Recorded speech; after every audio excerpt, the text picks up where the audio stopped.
Hey, what's going on, y'all? It's your boy E2 Blue coming back at you again, and it's Monday night. The Redskins are playing the Eagles. I'm not watching the game because I'm tired. I had a long day, and I'm doing this video. I know most of you guys are probably watching Mark Holmes' live stream right now, so you'll probably see this later.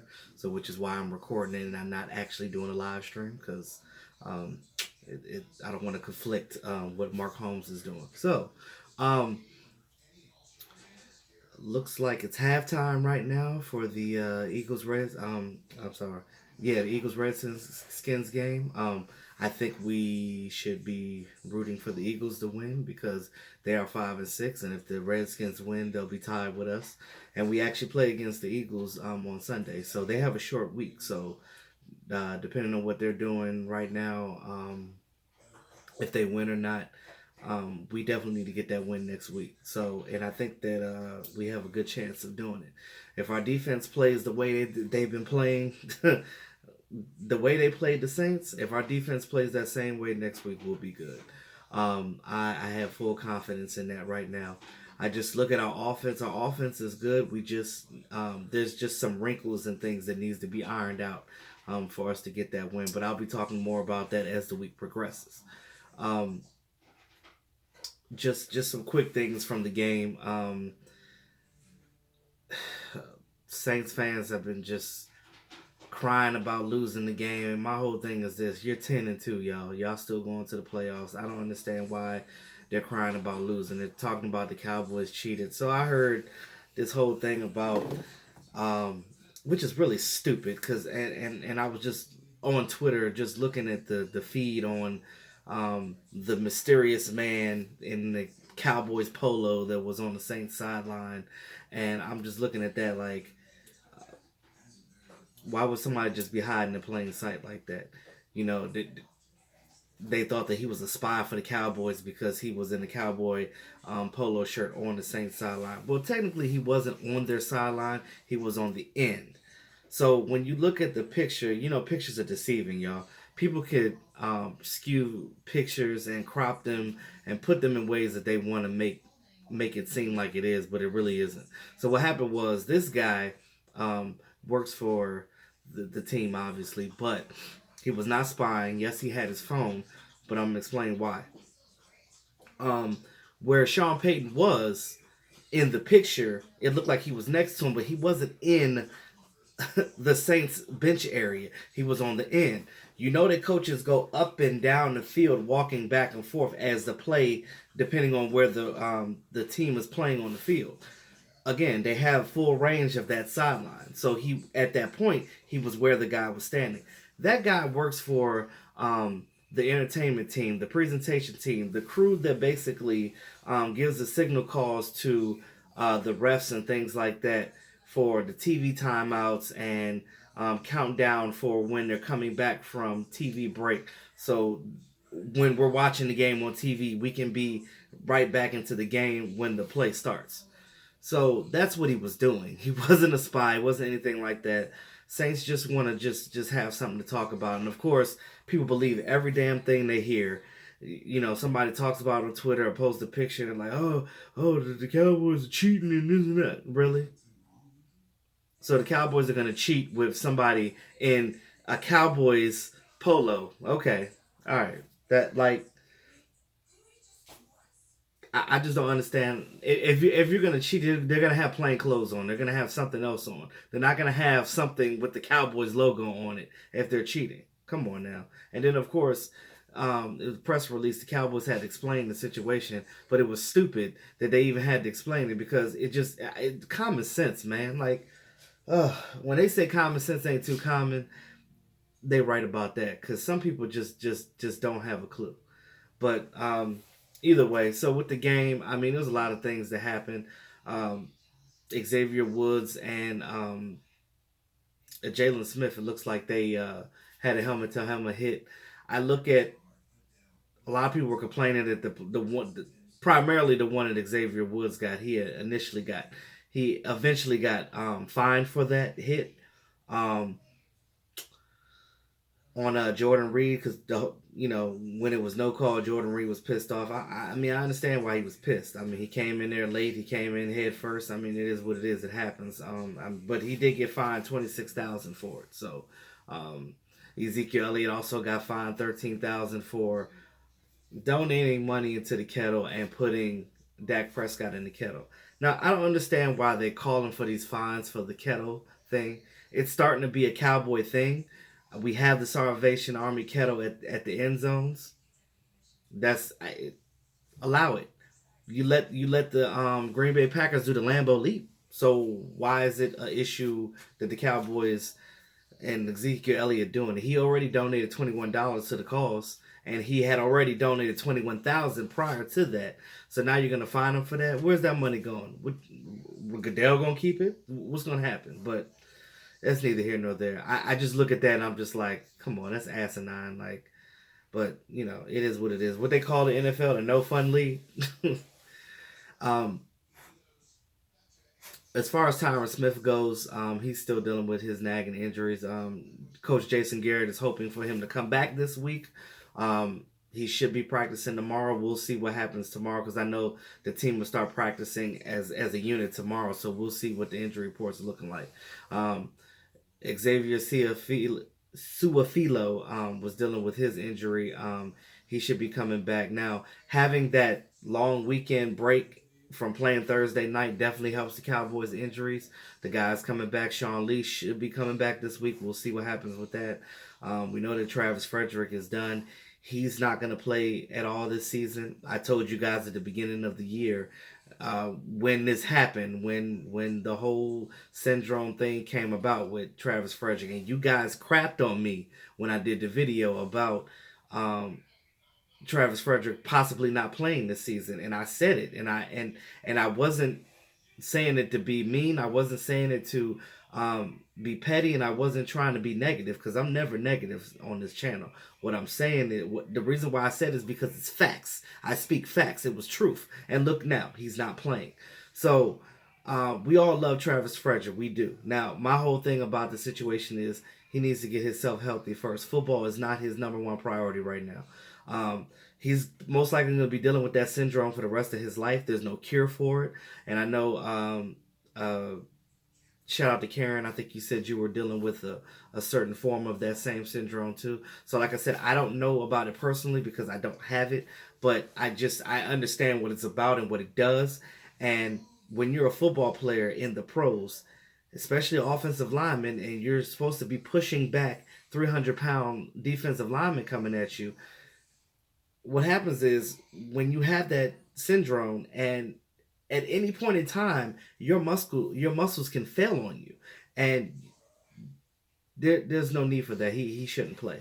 And I really feel bad for him, but I look at it like this: the team is supporting him and all that. So he's got a lot of love right now. He's still at every game. He's still helping out the offensive line from the sideline. And um, hell, he may have a coaching job in the future. Who knows? With the Dallas Cowboys. But I look at it like this: either way, whether he plays again next season or never plays again, we know what Travis Frederick has done. We know how important he was to us and is to us, and that's the bottom line. I mean, it's about him right now. It's not about anything else. Football comes secondary when it comes to your health. Too many people walk around thinking that football is the primary thing. These players are human too. They have lives outside of football. Like when people criticize Cole Beasley for coming out with a rap album, he actually has talent as a rapper.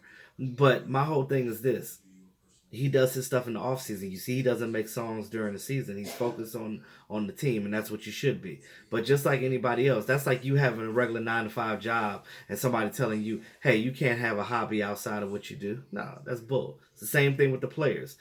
Football is a sport, but it's also their job as well. So they have every right to have um, things that they want to do and hobbies that they want to do outside of football, as long as it's not affecting what they're doing during the season.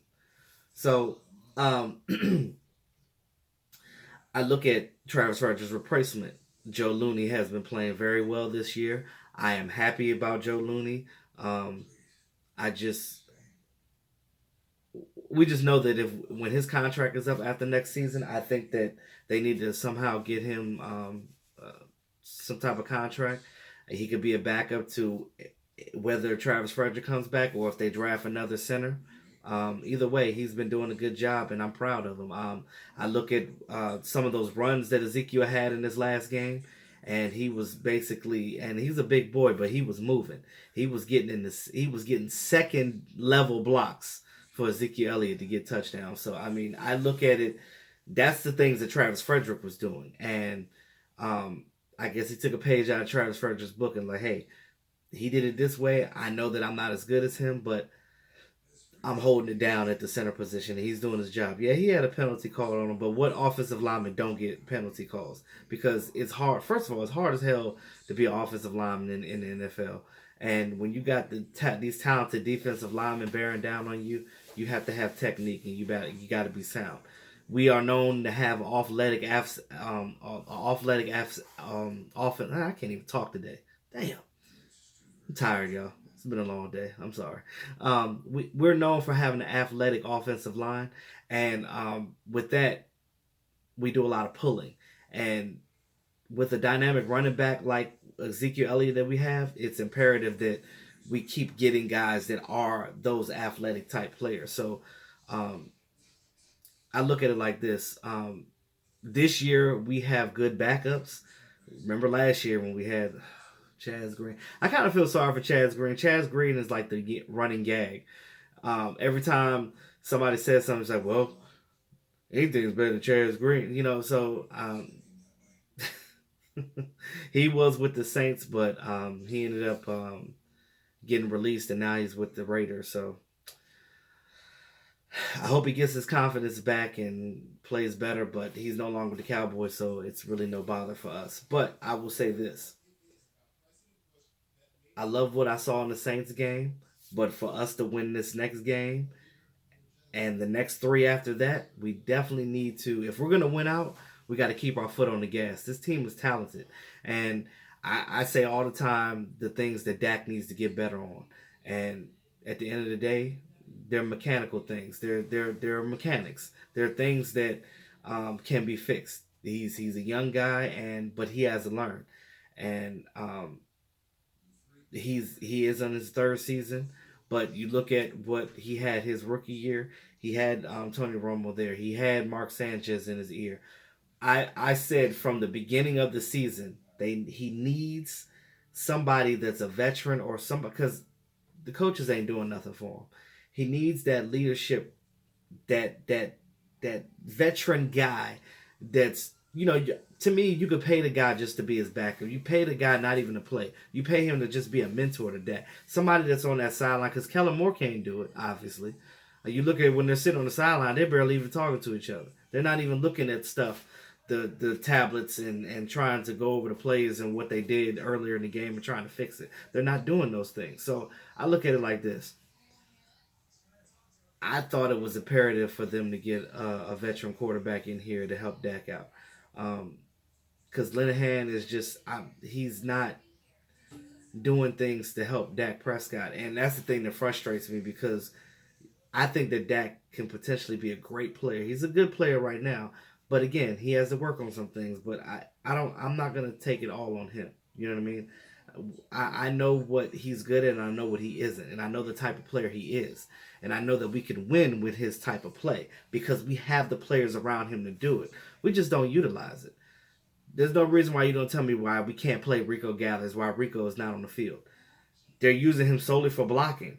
Now I get it. He's a big guy. You could use him for blocking, but you could throw him something out in the flat sometimes. Come on, now you do it with Blake Jarwin. Why can't you do it with Rico Gathers?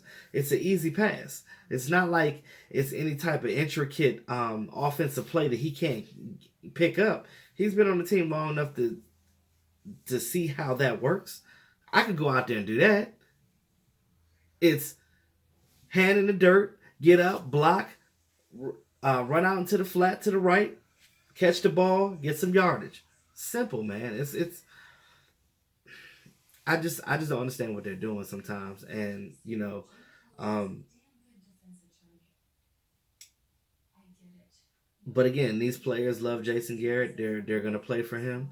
But I just think that you can't have two conservative coaches on the team. If they're gonna keep Jason Garrett, okay, you got one conservative guy, but you need somebody that's gonna be in somebody's face. You're gonna need somebody that's aggressive. You're gonna need somebody that takes over the game, like how Chris Richard does with this defense. Now, I'm afraid that we potentially can lose Chris Richard because other teams are looking at him and other teams are cutting their coaches and stuff, which I'm gonna get into too.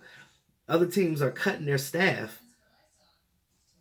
but they're probably looking at the Cowboys play like, oh, the Cowboys defense is tremendously better this year, and they had the same players from the year before.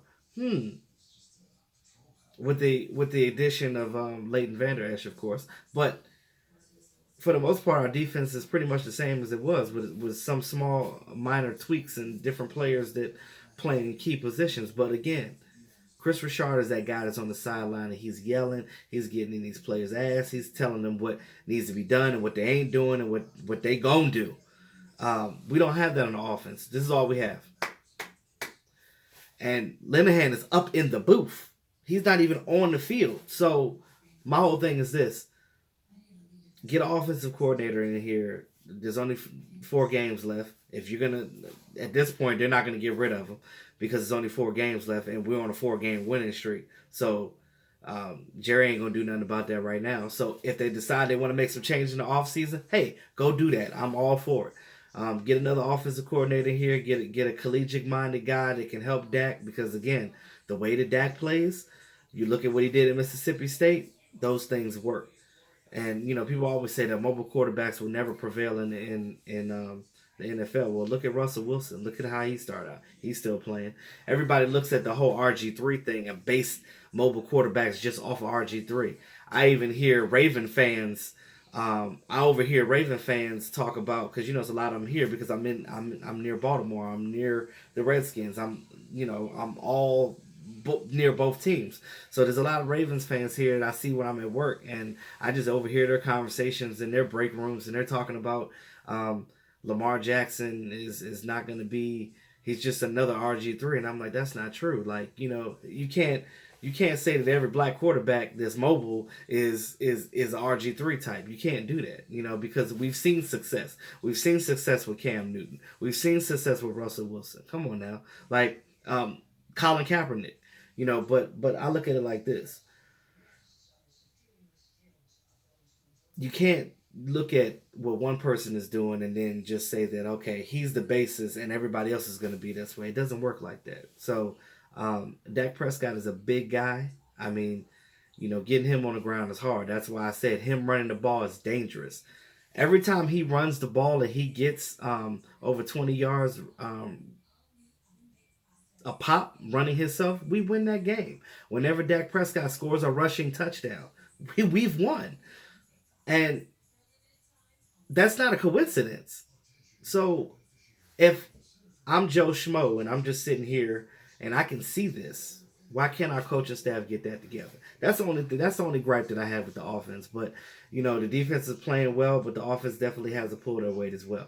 It has to be a collective unit to win, and that's just how I feel about it. Um, you look around the league right now. Um, we complain about our team all the time, but I was shocked to see that Mike McCarthy, the coach of the Packers, get released. And I know that a lot of Packer fans didn't because some of them wanted him gone. And granted, I don't follow the Packers like I do the Cowboys. It's hard enough being a Cowboy fan and following them and talking about the Cowboys all day. But when you see other teams and the things that they're doing and the struggles that they're having, I mean, what is they have 4 wins. And but Mike McCarthy has 4 NFC championships in his tenure, I believe. I mean, I don't know. I just, it's funny because we want Jason Garrett gone. We've only won a few playoff games under his tenure.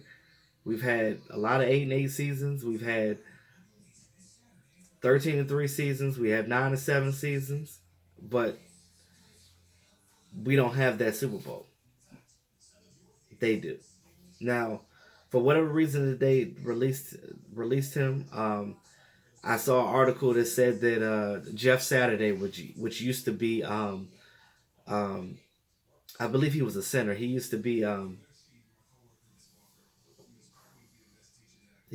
well. He actually played for the Colts and the Packers. So so he played for both organizations. But Jeff Saturday, he's retired now. Some of you younger guys probably don't know who he is, but some of you guys at my age or older know who Jeff Saturday is. So Jeff Saturday basically said that I used to be in the huddle with him, and he used to roll his eyes when Mike McCarthy called plays, and I'm like, hmm. Now again, no matter what fan of the team that you are, like you don't know, you're not seeing what's going on that field because you're not there. You're not on the team. You're not. You don't see what's going on in that huddle. But if that's the case, then um, they've been having issues for a while now. But from the outside looking in, I don't see what Mike McCarthy how terrible he was. Now, granted, this year they're not doing well, but I mean they also don't have a complete team as well. They don't have a complement of wide receivers anymore. They're not dominant as a whole like they used to be um, when they did win the Super Bowl. So I don't know. Aaron Rodgers is a dynamic quarterback. He makes mistakes and he puts his pants on one leg at a time, just like everybody else does.